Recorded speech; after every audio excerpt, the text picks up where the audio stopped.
ಕ್ರಿಸ್ತನಲ್ಲಿ ಪ್ರೀತಿಯುಳ್ಳಂಥ ದೇವ ಜನರೇ, ಅತಿ ಬೇಗನೆ ಬರಲಿಕ್ಕಿರುವಂಥ ನಮ್ಮ ಕರ್ತನಾದ ಯೇಸು ಕ್ರಿಸ್ತನ ಹೆಸರಿನಲ್ಲಿ ನಿಮ್ಮೆಲ್ಲರನ್ನ ವಂದಿಸುವಂಥವನಾಗಿದ್ದೇನೆ. ಬನ್ನಿರಿ, ನಾವು ಇಂದಿನ ವಾಕ್ಯ ಭಾಗದ ಸಂದೇಶದ ಒಳಗೆ ಪ್ರವೇಶ ಮಾಡೋಣ. ಇಂದು ನಾವು ಧ್ಯಾನ ಮಾಡಲಿಕ್ಕಿರ್ತಕ್ಕಂಥ ಅಂಶವು ಶಿಷ್ಯತ್ವದ ಕುರಿತಾಗಿ. ಆ ಶಿಷ್ಯತ್ವದಲ್ಲಿ ಯಾವ ಪೀಠಿಕೆಯಲ್ಲಿ ದೇವರ ವಾಕ್ಯವನ್ನು ಕಲೀಲಿಕ್ಕೆ ಹೋಗುತ್ತಿದ್ದೇವೆ ಅಂದರೆ, ಶಿಷ್ಯತ್ವದಲ್ಲಿರತಕ್ಕಂಥ ಪಾತ್ರಗಳು. ಕಳೆದ ಕೆಲವು ದಿವಸಗಳಿಂದ ನಾವು ಶಿಷ್ಯತ್ವದ ಕುರಿತಾಗಿ ಕಲಿಯುತ್ತಲೇ ಬರುತ್ತಿದ್ದೇವೆ. ಶಿಷ್ಯತ್ವದಲ್ಲಿ ಅನೇಕ ಪಾತ್ರಗಳಿದ್ದಾವೆ. ಒಬ್ಬ ಶಿಷ್ಯನು ಅನೇಕ ಪಾತ್ರಗಳನ್ನು ನಿರ್ವಹಿಸಬಲ್ಲ.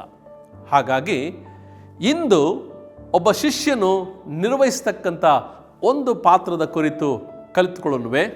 ಅದಕ್ಕೆ ಆಧಾರವಾಗಿ 2 ತಿಮೋಥೆಯವರಿಗೆ ಬರೆದಂಥ ಪತ್ರಿಕೆ 2ನೇ ಅಧ್ಯಾಯ ಅದರ 3 ಮತ್ತು 4ನೇ ವಾಕ್ಯ ಭಾಗವನ್ನು ನಿಮಗಾಗಿ ಓದುತ್ತೇನೆ, ಗಮನಿಸಿರಿ. ಕ್ರಿಸ್ತ ಯೇಸುವಿನ ಒಳ್ಳೆ ಸೈನಿಕನಂತೆ ನನ್ನೊಂದಿಗೆ ಶ್ರಮೆಯನ್ನು ಅನುಭವಿಸು. ಯುದ್ಧಕ್ಕೆ ಹೋಗುವ ಸೈನಿಕನು ಲೋಕ ವ್ಯವಹಾರದಲ್ಲಿ ಸಿಕ್ಕಿಕೊಳ್ಳದೆ ತನ್ನನ್ನು ಸೈನ್ಯದಲ್ಲಿ ಸೇರಿಸಿಕೊಂಡವನನ್ನು ಮೆಚ್ಚಿಸುವುದಕ್ಕೆ ಪ್ರಯಾಸ ಪಡುತ್ತಿರುವನಲ್ಲವೇ. ಪ್ರೀತಿಯುಳ್ಳ ದೇವ ಜನರೇ, ನಾನೀಗಾಗಲೇ ಹೇಳಿದ ಹಾಗೆ ಒಬ್ಬ ಶಿಷ್ಯನು ವಿವಿಧವಾದ ಪಾತ್ರಗಳನ್ನು ನಿರ್ವಹಿಸಬಲ್ಲ. ಇಂದು ಈ ವಾಕ್ಯ ಭಾಗದ ಪ್ರಕಾರವಾಗಿ ಒಬ್ಬ ಶಿಷ್ಯನು ಯಾವ ಪಾತ್ರವನ್ನು ನಿರ್ವಹಿಸಲಿಕ್ಕಿದ್ದಾನೆ ಅಂದರೆ, ಪ್ರತಿಯೊಬ್ಬ ಶಿಷ್ಯರು ಸಹ ಅವರು ಆತ್ಮೀಕ ಸೈನಿಕರಾಗಿದ್ದಾರೆ. ಸತ್ಯವೇದ ಅವರನ್ನು ಸೋಲ್ಜರ್ಸ್ ಎಂಬುದಾಗಿ ಕರೆಯುತ್ತದೆ, ಅಥವಾ ಸೈನಿಕನು ಎಂಬುದಾಗಿ ಕರೆಯುವಂಥದ್ದಾಗಿದೆ. ಈ ಸೈನಿಕರ ಬಗ್ಗೆ ಸತ್ಯವೇದ ಅನೇಕ ಉಲ್ಲೇಖಗಳನ್ನು ಕೊಡುತ್ತವೆ. ಆದರೆ ಪ್ರಮುಖವಾದಂಥ ಕೆಲವು ವಿಷಯಗಳನ್ನು ಈ ಸೈನಿಕನ ಬಗ್ಗೆ ನಾವು ಕಲಿತುಕೊಳ್ಳೋಣವೆ. ಈ ಲೋಕದ ಒಳಗೆ ಒಬ್ಬರು ಒಂದು ದೇಶದ ಸೇವೆಗೆ ಅವರು ಸೈನ್ಯದಲ್ಲಿ ಸೇರಿಕೊಳ್ಳಬೇಕಂದ್ರೆ, ಉದಾಹರಣೆಗೆ ನಮ್ಮ ಭಾರತ ದೇಶದ ನಮ್ಮ ಸೈನ್ಯದಲ್ಲಿ ಸೇರಿಕೊಳ್ಳಬೇಕಂದ್ರೆ ಅವನಿಗೆ ಬೇಕಾದಂಥ ಅನೇಕ ಅರ್ಹತೆಗಳು ಅದರಲ್ಲಿ ಬೇಕಾಗಿರ್ತವೆ. ಆ ಅರ್ಹತೆಗಳು ಇದ್ದ ಮೇಲೂ ಸಹ ಅವನು ಕೆಲವು ಟೆಸ್ಟ್ಗಳಲ್ಲಿ ಅಥವಾ ಅವನಿಗೆ ಕೊಡತಕ್ಕಂಥ ಟಾಸ್ಕ್ಗಳಲ್ಲಿ ಅಥವಾ ಅವನಿಗೆ ಕೊಡತಕ್ಕಂಥ ಚಾಲೆಂಜಿಂಗ್ಸ್ ಇವುಗಳ ಮಧ್ಯದಲ್ಲಿ ಅವನು ಜಯಶಾಲಿ ಆಗಲೇಬೇಕು. ಆ ಟಾಸ್ಕ್ಗಳನ್ನು ಅವನು ಮುಗಿಸಲೇಬೇಕು. ಹಾಗೆ ಮಾತ್ರವೇ ಅವನನ್ನು ಸೈನ್ಯಕ್ಕೆ ಸೇರಿಸಿಕೊಳ್ಳಲಾಗುವುದು.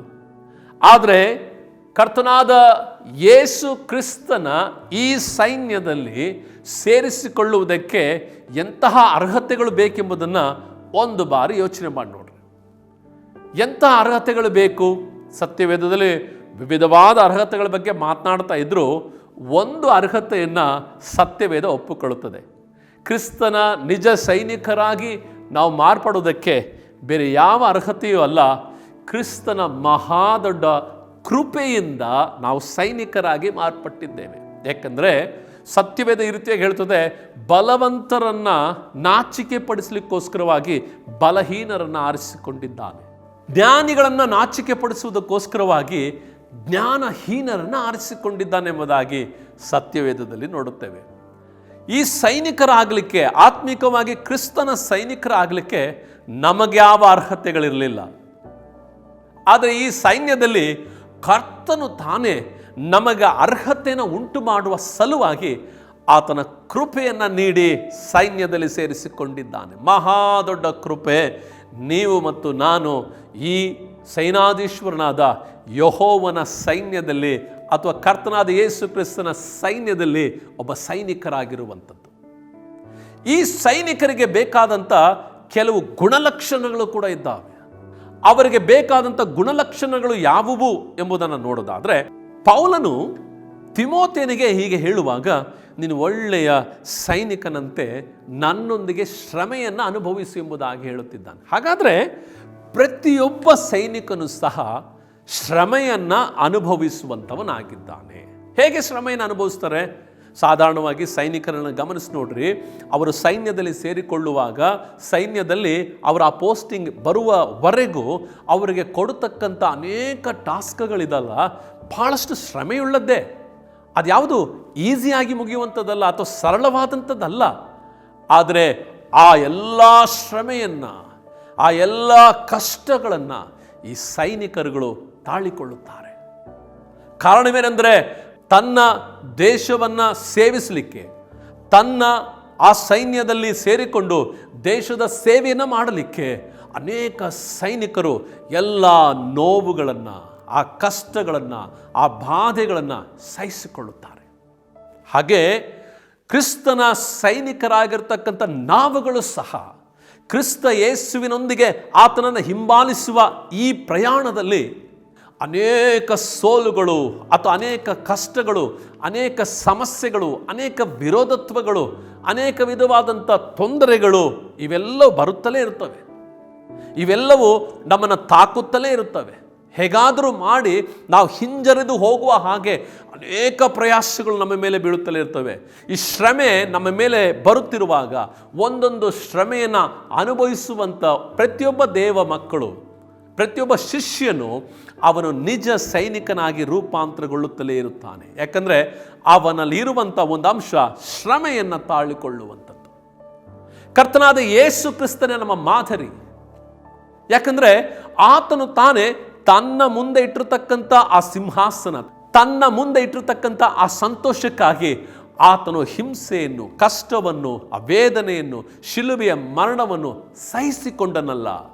ಹಾಗೆ ಪ್ರತಿಯೊಬ್ಬ ಶಿಷ್ಯನು ಸಹ ಅವನು ಶ್ರಮೆಯನ್ನು ತಾಳುವಂತಹ ಒಬ್ಬ ವ್ಯಕ್ತಿಯಾಗಿರುತ್ತಾನೆ. ಎರಡನೇದಾಗಿ ಒಬ್ಬ ಸೈನಿಕನು ಶಿಸ್ತು ಕ್ರಮವುಳ್ಳವನಾಗಿರುತ್ತಾನೆ. ಒಬ್ಬ ಸೈನಿಕನಿಗಿರ್ತಕ್ಕಂಥ ಶಿಸ್ತು ಕ್ರಮದಲ್ಲಿ ಅವನ ಉಡುಪಿನಲ್ಲಿ ಒಂದು ಶಿಸ್ತು, ಅವನ ಆಹಾರದಲ್ಲಿ ಒಂದು ಶಿಸ್ತು, ಅವನ ಸಮಯ ಪಾಲನೆಯಲ್ಲಿ ಒಂದು ಶಿಸ್ತು, ಅವನ ನಡವಳಿಕೆಗಳಲ್ಲಿ ಒಂದು ಶಿಸ್ತು, ಎಲ್ಲದರಲ್ಲಿ ಕೂಡ ಕ್ರಮಬದ್ಧವಾದ ಶಿಸ್ತು ಪರಿಪಾಲನೆಯನ್ನು ಅವರು ಮಾಡಲೇಬೇಕು. ಪ್ರೀತಿಯುಳ್ಳ ದೇವ ಜನರೇ, ಒಬ್ಬ ಸೈನಿಕನು ಈ ರೀತಿಯಾಗಿ ಶಿಸ್ತು ಬದ್ಧತೆ ಉಳ್ಳವನಾಗಿರುವುದಾದರೆ ಕ್ರಿಸ್ತನ ಸೈನಿಕರಾಗಿ ಇರುವಂಥ ನಾವುಗಳು, ಒಬ್ಬ ಶಿಷ್ಯನು ಅವನು ಮಹತ್ತರವಾದ ಒಂದು ಪಾತ್ರವನ್ನು ವಹಿಸುತ್ತಿದ್ದಾನೆ ಸೈನಿಕನು ಎಂಬುದಾಗಿ. ಆತ್ಮೀಕ ಸೈನಿಕ ವಲಯದಲ್ಲಿರ್ತಕ್ಕಂಥ ಪ್ರೀತಿಯುಳ್ಳ ದೇವ ಜನರೇ, ನಮಗೂ ಸಹ ಈ ಶಿಸ್ತು ಬದ್ಧತೆ ಬಹಳ ಪ್ರಾಮುಖ್ಯ. ನಮ್ಮ ಸಮಯ ಪಾಲನೆಯಲ್ಲಿ ಶಿಸ್ತು, ನಮ್ಮದೇ ಆದ ಉಡುಪಿನಲ್ಲಿ ಶಿಸ್ತು, ನಮ್ಮದೇ ಆಗಿರ್ತಕ್ಕಂಥ ಆಹಾರ ಪದ್ಧತಿಗಳಲ್ಲಿ ಶಿಸ್ತು, ಹೀಗೆ ಅನೇಕ ಶಿಸ್ತು ಕ್ರಮಗಳನ್ನು ನಾವು ಪಾಲನೆ ಮಾಡಲೇಬೇಕು. ಶಿಸ್ತು ಕ್ರಮವಿಲ್ಲದೆ ಇರತಕ್ಕಂಥ ಅನೇಕ ದೇವ ಜನರು, ಅನೇಕ ದೇವ ಮಕ್ಕಳು, ದೇವ ಸೇವಕರುಗಳು ಈ ರೀತಿಯಾಗಿ ಕೆಲವು ಬಾರಿ ಶಿಸ್ತನ್ನು ಪರಿಪಾಲನೆ ಮಾಡದೆ ಹೋದಾಗ ಅನೇಕರ ನಿಂದೆಗೆ ಒಳಗಾಗುತ್ತೇವೆ, ಅನೇಕರಿಂದ ದೂಷಿಸಲ್ಪಡುತ್ತೇವೆ. ಅನೇಕರು ಹೇಳ್ತಾ ಇರ್ತಾರಲ್ವಾ, ಇವರೆಲ್ಲ ಯೇಸುವನ್ನು ನಂಬಿದರಂತೆ ನೋಡಿ ಎಂಬುದಾಗಿ ಕೆಲವು ಬಾರಿ ಹೇಳುವ ಮಾತುಗಳು ಬರಲಿಕ್ಕೆ ಕಾರಣ ಏನಂದರೆ, ಶಿಸ್ತನ್ನು ಬಿಟ್ಟರೆ ಇಂತಹ ಸಂಗತಿಗಳನ್ನು ನಮ್ಮ ಮೇಲೆ ನುಡಿಯಲಾಗುತ್ತದೆ. ಆದದರಿಂದ ಶಿಸ್ತು ಬಹಳ ಪ್ರಾಮುಖ್ಯವಾದಂಥದ್ದು. ಮೂರನೇದಾಗಿ ಒಬ್ಬ ಸೈನಿಕನು ಪ್ರಾಮಾಣಿಕತೆಯುಳ್ಳವನಾಗಿರುತ್ತಾನೆ. ಅವನು ತನ್ನನ್ನು ಸೈನ್ಯದಲ್ಲಿ ಸೇರಿಸಿಕೊಂಡಂತಹ ಆ ಸೈನ್ಯದ ಮುಖ್ಯಸ್ಥರಿಗೆ ಅಥವಾ ಸೈನ್ಯದವರಿಗೆ ಬಹಳ ಅವರು ನಂಬಿಗಸ್ತರಾಗಿ ಅಥವಾ ಪ್ರಾಮಾಣಿಕತೆಯುಳ್ಳವರಾಗಿರುತ್ತಾರೆ. ಒಬ್ಬ ಸೈನಿಕನು ತನ್ನ ದೇಶದ ವಿಷಯಕ್ಕೆ ಬಂದರೆ, ತನ್ನ ಸೈನ್ಯದ ವಿಷಯಕ್ಕೆ ಬಂದರೆ ಅವನು ಬಹಳ ನಂಬಿಗಸ್ತನಾಗಿರುತ್ತಾನೆ.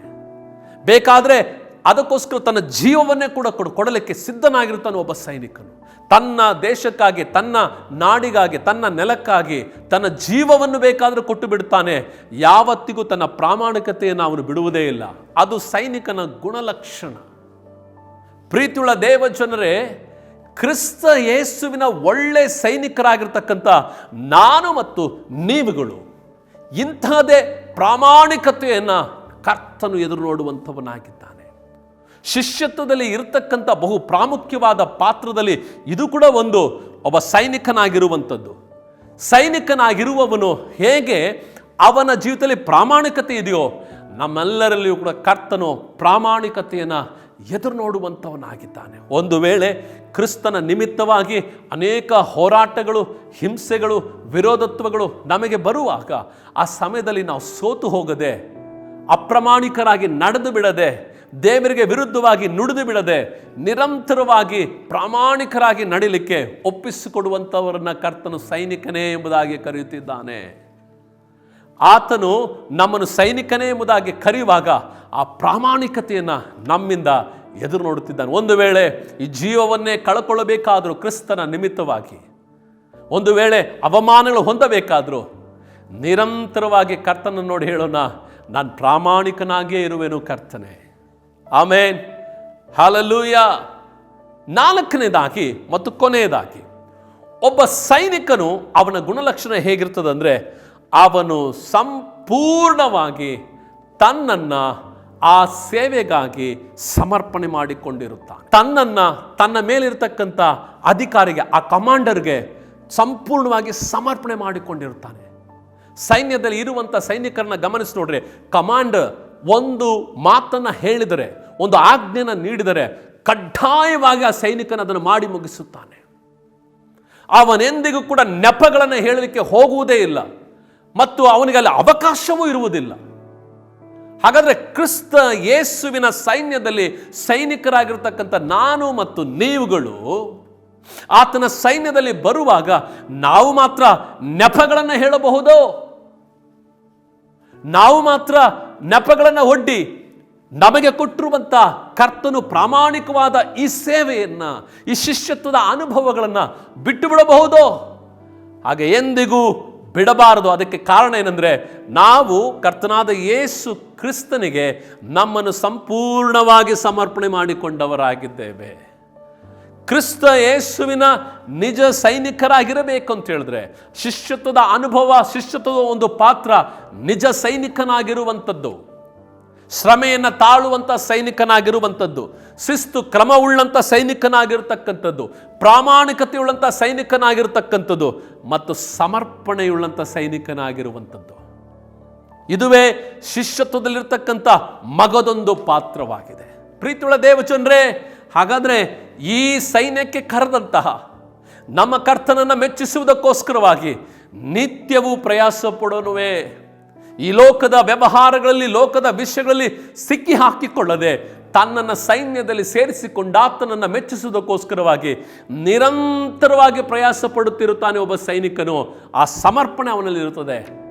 ನಾವು ಕೂಡ ನಮ್ಮನ್ನು ಸಮರ್ಪಣೆ ಮಾಡಿಕೊಳ್ಳುವ, ಕರ್ತನ ಕರೆಗಳು ಒಪ್ಪಿಸಿಕೊಟ್ಟು ಹೇಳುವ, ಕರ್ತನೇ, ನಾನು ನಿಜ ಸೈನಿಕನಂತೆ ಇರಲಿಕ್ಕೆ ನನ್ನನ್ನು ಸಮರ್ಪಣೆ ಮಾಡುತ್ತೇನೆ ಎಂಬುದಾಗಿ ಹೇಳಿ ಕರ್ತನ ಕರೆಗಳಲ್ಲಿ ನಾವೆಲ್ಲರೂ ಒಪ್ಪಿಸಿಕೊಡೋಣ. ಈ ವಾಕ್ಯಗಳ ಮೂಲಕವಾಗಿ ಕರ್ತನು ನಮ್ಮೆಲ್ಲರನ್ನು ಆಶೀರ್ವದಿಸಲಿ. God bless you all.